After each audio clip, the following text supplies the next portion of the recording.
네, 말씀 보십니다. 요한복음 4장 15절에서 18절 말씀입니다. 요한복음 4장 15절에서 18절 말씀.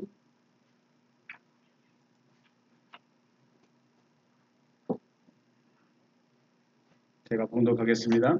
여자가 이르되 주여 그런 물을 내게 주사 목마르지도 않고 또 여기 물 기르러 오지도 않게 하옵소서. 이르시되 가서 내 남편을 불러오라. 여자가 대답하여 이르되 나는 남편이 없나이다. 예수께서 이르시되 네가 남편이 없다 하는 말이 옳도다. 너에게 남편 5이 있었고 지금 있는 자도 네 남편이 아니니 네 말이 참되도다. 아멘. 사마리아의 수가성 여인. 사마리아 수가성이 왜 유명한 곳인지 지난 시간에 한번 말씀드렸죠.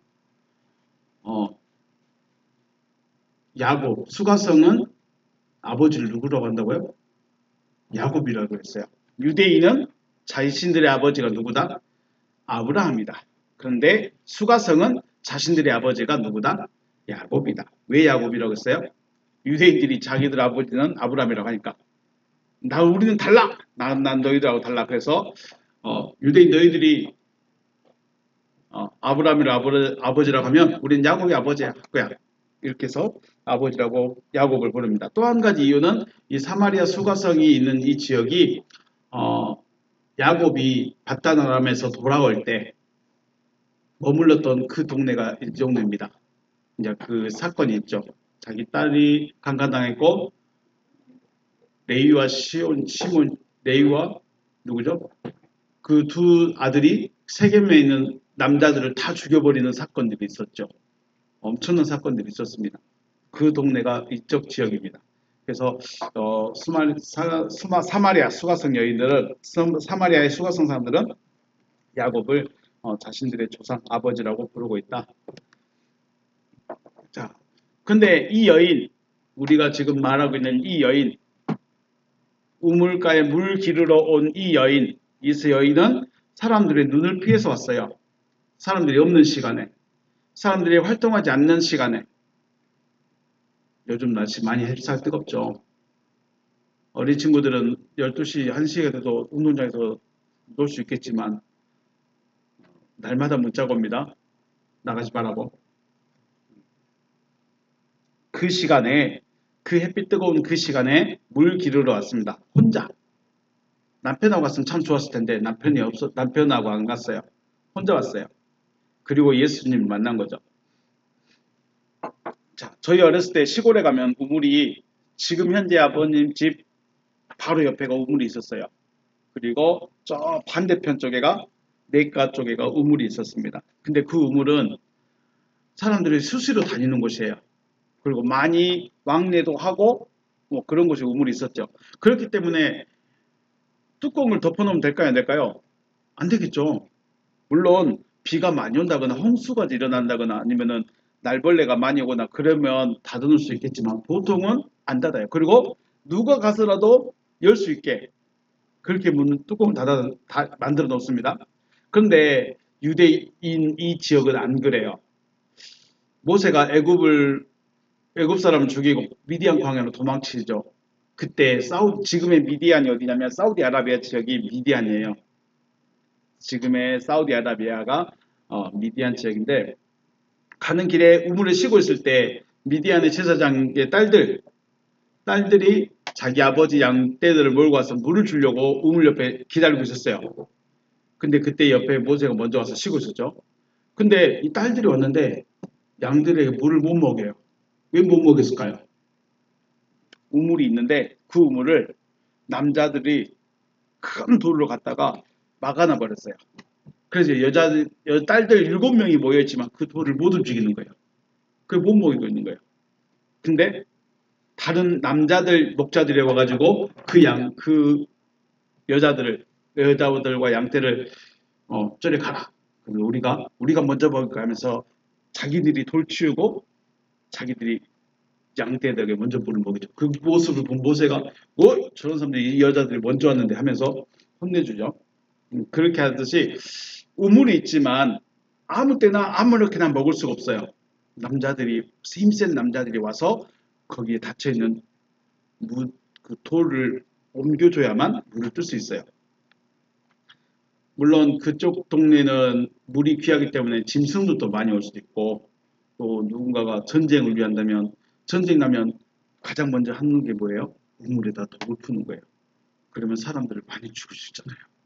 그런 일도 생길 수 있을까 봐서 일단 돌을 다 막아 돌로 우물을 다 막는 그래서 남자들이 돌을 옮겨줘야 되는 불편함이 있었습니다. 물론 이런 상황에서 여자가 혼자 물을 기르러 왔다는 것은 물을 깃지 못하는 가능성도 있다는 거예요. 오긴 왔는데 이 돌을 옮겨줄 사람이 있을까요? 없을까요?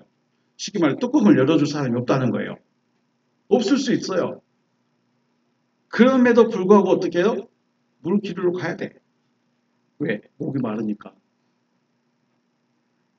그런데 이 예수라는 사람, 자기에게 말하고 있는 이 유대인이 다시는 목마르지 않고 살아갈 수 있는 샘물을 주겠다고 하니까 엄청나게 놀라운 일이죠. 나는 지금 물을 기를 수 있을지 없을지도 모르는 이 상황, 모든 사람들의 눈을 피해서 가장 뜨거운 햇빛이 뜨거운 이 시간에 왔는데 뚜껑은 열려 있을까? 내가 물을 기를 수 있을까? 이런 불확실성에 왔는데 예수라는 사람이 다시는 물을 깃지 않아도 되는 다시는 목이 마르지 않는 그런 샘을 주겠대요. 엄청난 사건이죠. 그래서 말하는 거예요. 15절에서 여자가 이르되 주여 그런 물을 내게 주사 목마르지 않고 또 여기 물 기르러 오지도 않게 해주세요라고 구하고 있는 거예요. 놀라운 일이니까. 그 여자 입장에서는 이 여자의 입장에서는 너무 파격적인 이야기입니다. 그런데 예수는 갑자기 물을 준다고 샘을 준다고 말해놓고 갑자기 뭘 가져오라고 그래요?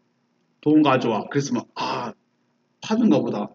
이해도 될 건데 뭘 데려오라고 그래요? 남편을 불러오라고 그래요. 16절에 이르시되 가서 네 남편을 불러와라 라고 말합니다. 아니 샘물을 준다고 했으면 차라리 돈을 주라고 하든가 차라리 밥을 주라던가 그래야 되는데 왜 갑자기 남편을 불러오라고 했을까요? 우리 한번 원어를 볼까요? 레게이 아우테 말합니다. 그가 말하고 있습니다. 누구에게? 아우테 그녀에게 말하고 있습니다. 호 예수께서 그녀에게 말하고 있습니다. 휘파게 가라.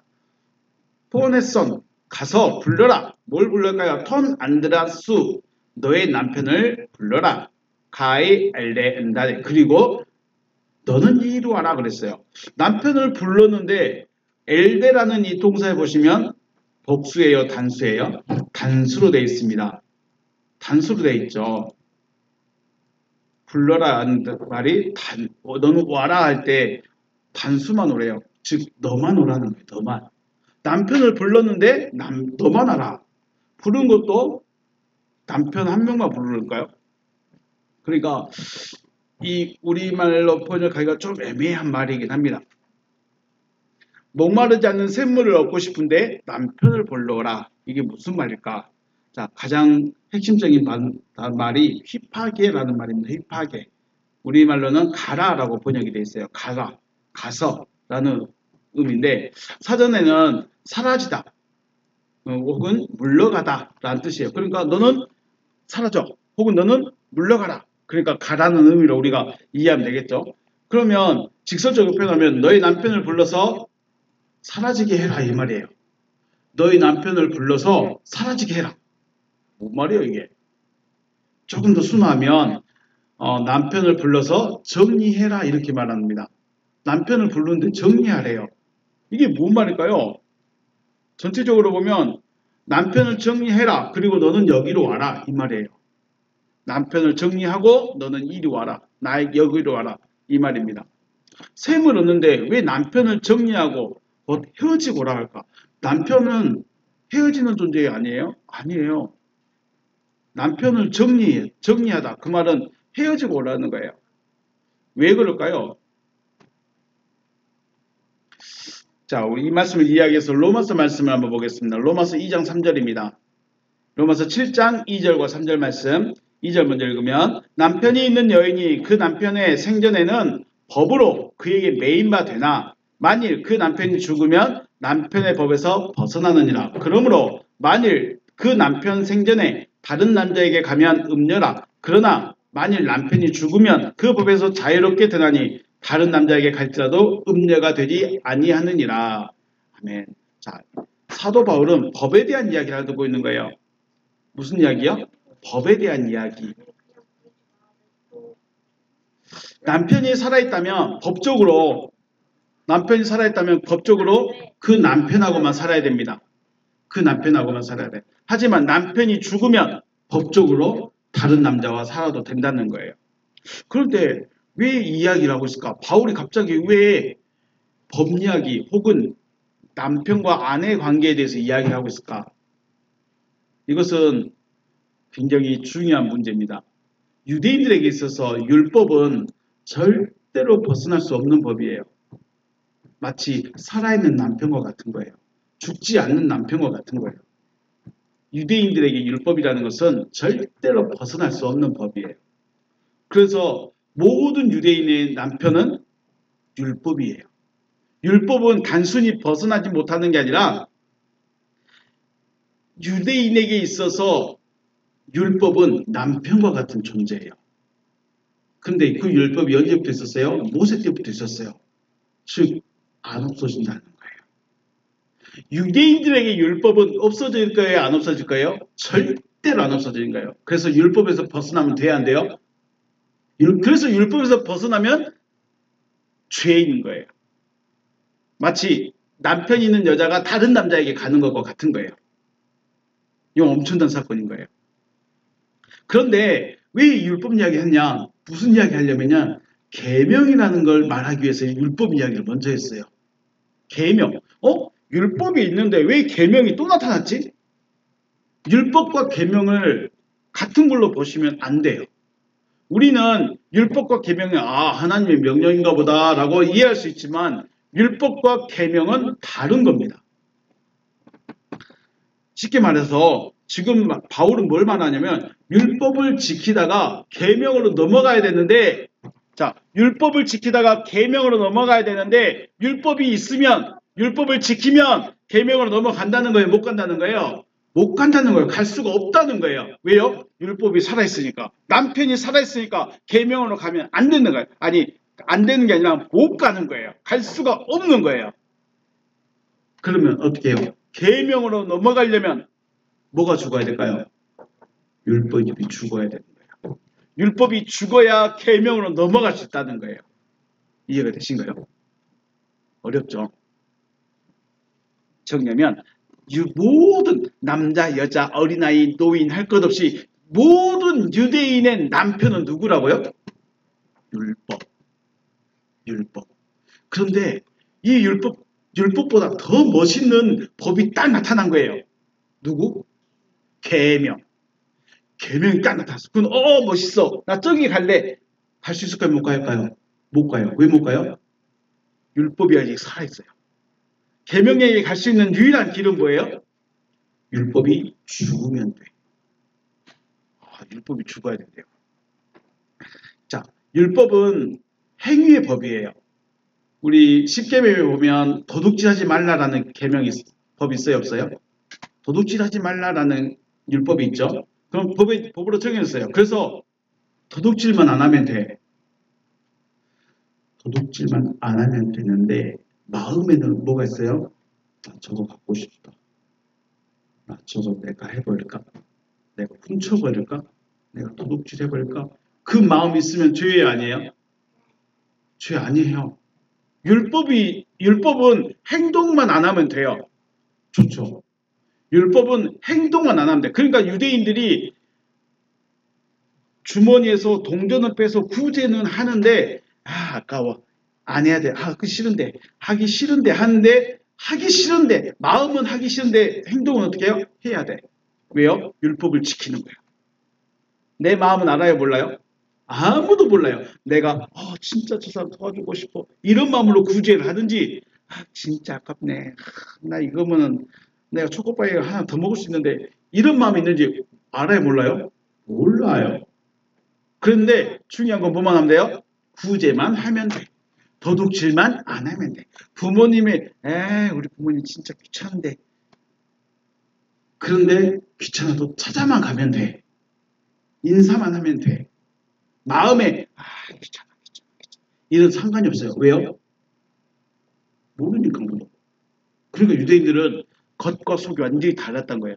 겉과 속이 완전히 달라서 저 사람은 도무지 답이 없는 사람들이었어요. 자, 그런데 계명이라는 건요. 똑같은 하나님의 명령이거든요. 똑같은 하나님의 명령인데 계명은 마음의 벽이에요. 엔톨레스라고 해요. 마음에 이루어진 거예요. 어디에 이루어진 거라고요? 계명은 율법이든지 계명이든지 똑같이 하나님의 명령이 맞아요. 똑같이 하나님의 말씀인 건 맞아요. 그런데 율법은 행동만 하면 돼. 하라는 건 하고 하지 말라는 건 안 하면 돼. 근데 계명은요. 어디에 있어요? 마음에 있어요. 마음에. 엔톨레. 마음에 새겨진 것이 엔톨레. 계명이에요. 자, 똑같이 도둑질하지 말라는 법이 있는데 이 법이 마음에 새겨졌어요. 그러니까 진짜로 행동도 안 하지만 마음에서도 뭐가 없어요? 탐심이 없어요. 부모를 존경하라. 네, 아이고 당연하죠. 마음부터 나오는 거예요. 귀찮아 이런 게 아니라 마음부터. 돈이 부족해도 그래도 부모 찾아가서 인사하고 부모에게 안부 전화드리고 이런 거예요. 왜 그래요? 마음이 달라졌으니까요. 마음이 다르니까. 이게 뭐예요? 계명이에요. 마음이 없으면 여러분 여기 앉아있는 거 즐거움이에요? 괴로움이에요? 괴로움이에요. 마음이 없으면 괴로움이에요. 마음이 없는데 부모 공경하래요. 될까요? 안 될까요? 안 돼요. 마음이 없는데 옆에 사람 사랑하래요. 될까요? 안 될까요? 안 돼요. 할 수는 있어. 손 잡으면서 나중에 보자. 이럴 수 있어요.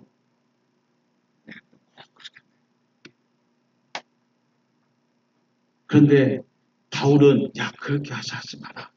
바울은 그렇게 하지 말라는 거예요. 왜요? 계명이 왔으니까 새로운 법이 왔으니까 새로운 남편이 왔으니까 네 마음부터 바꾸라는 거예요. 네 마음에 먼저 부모를 공경하는 마음부터 가져라. 근데 이게 갖고 싶다고 가져질까요? 안 가져져요. 난 진짜 부모 공경해야지. 안 가져져요. 도둑질 안 해야지. 안 가져져요. 안 돼요. 마음은. 그래서 어려운 거예요. 지금 바울은 율법을 지킨다고 하면서 마음으로 다 하고 있지 않느냐. 이제는 마음이 변화되어야 된다라는 것을 말하기 위해서 남편에 대해서 율법에 대해서 계명에 대해서 말하고 있다는 거예요. 자, 그러면 예수님이 왜 이 여자에게 너 가서 남편 데리고 와라. 아니 너 남편 정리하고 와라. 이렇게 말했을까요?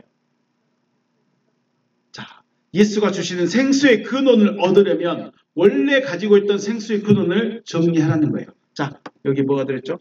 커피가 들었습니다. 그런데 주스를 마시고 싶어요. 어떻게 해야 될까요? 이 커피, 이 잔에다 주스를 마시고 싶은데 어떻게 해야 될까요? 네, 다 마셔버릴 수 있지만 버리면 돼요. 일단 버리라는 거예요. 버리라는 거예요. 그러니까 새로운 걸 얻으려면 기존 먼저 가지고 있던 것을 버리라는 거예요. 그러면 남편이 뭐였을까요? 이 여자에게 생수였어요. 생수. 남편이 만족이었어요. 남편이 기쁨이었어요. 남편이 살아가야 될 이유였어요. 남편이 자기 자신이었고 남편이 의지할 이유였고 남편이 자기의 모든 것이었어요. 사막에는 가장 돈이 되는 게 뭘까요? 물샘이에요. 샘의 근원을 찾는 사람이 부자예요. 이것만 있으면 돼요. 마치 이 남편인 거예요. 여러분이 살아가는 데 있어서 여러분이 생활하는 데 있어서 남편과 같은 존재가 뭐가 있을까요? 이 남편은 육신의 남편 이게 아닙니다. 예수가 말하고 있는 남편은 물론 네 남편이 5명 있었고 지금 같이 살고 있는 사람은 남편이 아니다. 육신의 남편들 말하고 있지만 실질적으로 말하고 싶어하는 남편은 뭐예요? 네가 믿고 있는 거 뭐냐? 네가 지금 의지하고 있는 거 무엇이냐? 네가 지금 너의 만족하고 있는 것이 무엇이냐? 네가 살아갈 만한 너를 살아갈 수 있게끔 만들어주고 있는 게 뭐냐? 그거 버리라는 거예요. 이야, 이거 대단한 겁니다. 다른 생수의 근원을 얻으려면 먼저 가지고 있던 걸 버리라는 거예요. 여러분 할 수 있을까요? 어떤 분은 자녀 때문에 살아가요. 엄청나게 말 안 들어도 정말 골치 아픈데도 자녀 때문에 고생하고 일하고 자녀 때문에 살아가는 사람들이 있어요. 그러면 말은 자녀지만 실질적 그 사람의 마음속에 살아갈 수 있게 해주는 게 뭐예요? 자녀가 생수가 되는 거예요. 이 생수라는 게, 그러니까 쉽게 말해서 생수의, 원래 이 여자가 갖고 있던 생수가 뭐예요? 남자였어요, 남자. 원래 이 여자가 가지고 있던 생수는 뭐라고요? 남자였어요. 그러니까 남편이 5명이나 있었고, 지금도 결혼하지 않는 남자가 또 살고 있는 거예요. 왜 그래요? 남자가 있어야 된다고 생각하니까. 이 여자는 남자가 필요한 거예요. 야, 너, 남자가 너를 살아갈 수 있게끔 해주는 힘이지. 남자가 너를 살아갈 수 있는 용기지. 남자가 너를 살아갈 수 있게 해주는 도움이고 기쁨이고 만족이지. 버려. 남자만 버리라는 게 아니에요. 생수의 근원을 얻으려면 지금 내가 만족하고 있는 게 뭘까? 나를 살아갈 수 있게 해주고 있는 게 뭘까? 뭘까요, 여러분이? 그래서 원래 가지고 있던 생수의 근원 무엇일까? 자기 믿음. 자기 믿음으로 살아가죠. 자기 믿음으로요. 또 자기 생각, 자기 가치관입니다. 쉽게 말해서 그리스도를 만나기 전에 나를 나 되게 했던 것들, 이게 바로 생수예요. 이게 남편이에요. 그리스도라는 생수를, 그리스도라는 남편을 만나기 전에 내가 살아갈 수 있는 나의 힘이 되는 거, 내 의지가 되는 거, 내가 가지고 있는 가치관들, 이게 남편이에요.